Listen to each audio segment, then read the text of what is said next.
Welcome back. Today's story explores a struggle many of us face: how to handle tension that arises from growth, and how to respond with faith, humility, and wisdom. In this episode, we'll examine a moment in Abram's life that wasn't about building altars or receiving grand promises. It was far more personal, a family conflict. Abram and his nephew Lot had both been richly blessed, so much so that the land couldn't support them both.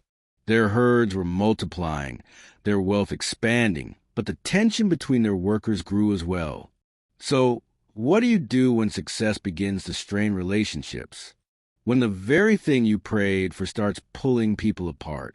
Here's where the story gets compelling. Instead of insisting on his rights or seizing control, Abram gives Lot the first choice, even though Abram is the elder and the one God has been guiding. It's a bold act of faith, choosing peace over position, trust over territory. Now, I won't spoil the ending, but I will say this. Sometimes, letting go is exactly what opens a door to what God has next. So here's the question I want you to reflect on as we journey through today's episode. What are you holding on to so tightly that it might be keeping you from the blessing that comes with letting go? Stick around, because this story might connect to your real life more than you expect.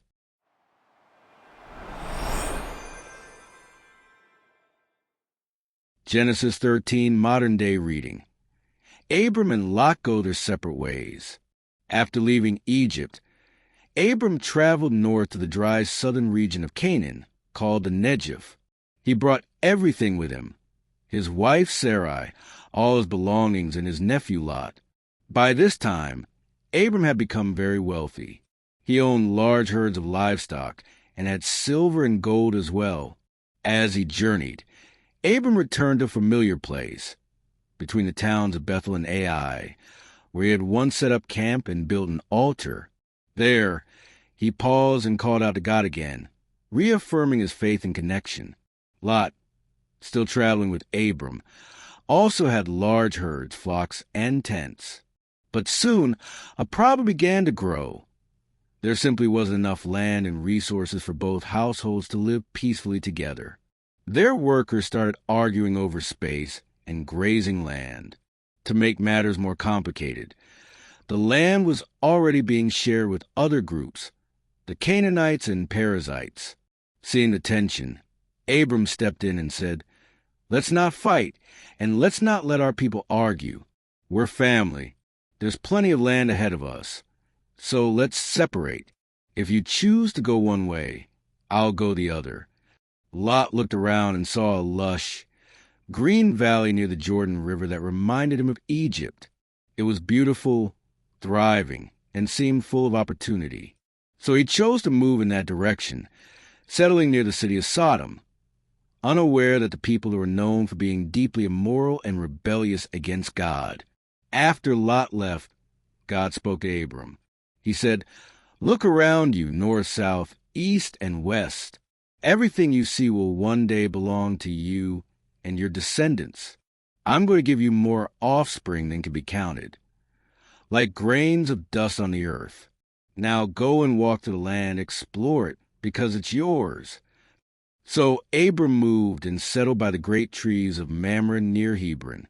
There, he once again built an altar, choosing to stay rooted in worship and trust in God's promises.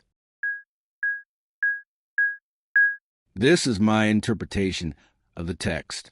Genesis 13 is a powerful reminder that peace and purpose often require separation. Abram and Lot had both been blessed with so much that the land could no longer sustain them together. Rather than letting conflict escalate, Abram stepped in with maturity and humility, offering Lot the first choice of land. Abram understood that relationships mattered more than resources, and that God's provision wasn't limited by location. Lot, meanwhile, chose based on what looked good, the lush, green plains near Sodom. But what seemed like a great opportunity from the outside came with serious spiritual consequences. The people near Sodom were corrupt, and Lot was unknowingly moving toward a dangerous future. This shows us that outward appearances don't always reveal the full truth, and discernment is just as important as desire. Once Lot left, God reaffirmed his promise to Abram. It was a defining moment. When Abram trusted God's plan instead of clinging to control, he was shown a vision bigger than his current circumstances. God promised Abram land, descendants, and a legacy too great to count, not because Abram schemed for it, but because he walked by faith.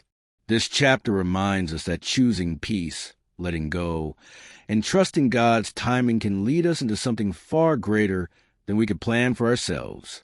When we seek God's voice over what simply looks appealing, we find a kind of blessing that lasts. Here's a life example to consider for our modern times. Imagine two business partners who started out together, both working hard and experiencing success. Eventually, their company grows, their visions differ, and tension builds between their teams. One of them decides to step back, not out of weakness, but out of wisdom, so both can thrive without conflict. That decision, though tough, opens a door for both to expand peacefully. That's the spirit of Abram in today's world.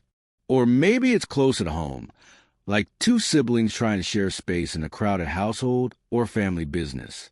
Sometimes, in order to protect a relationship, someone has to be willing to say, let's go separate ways. Not because I don't love you, but because I do.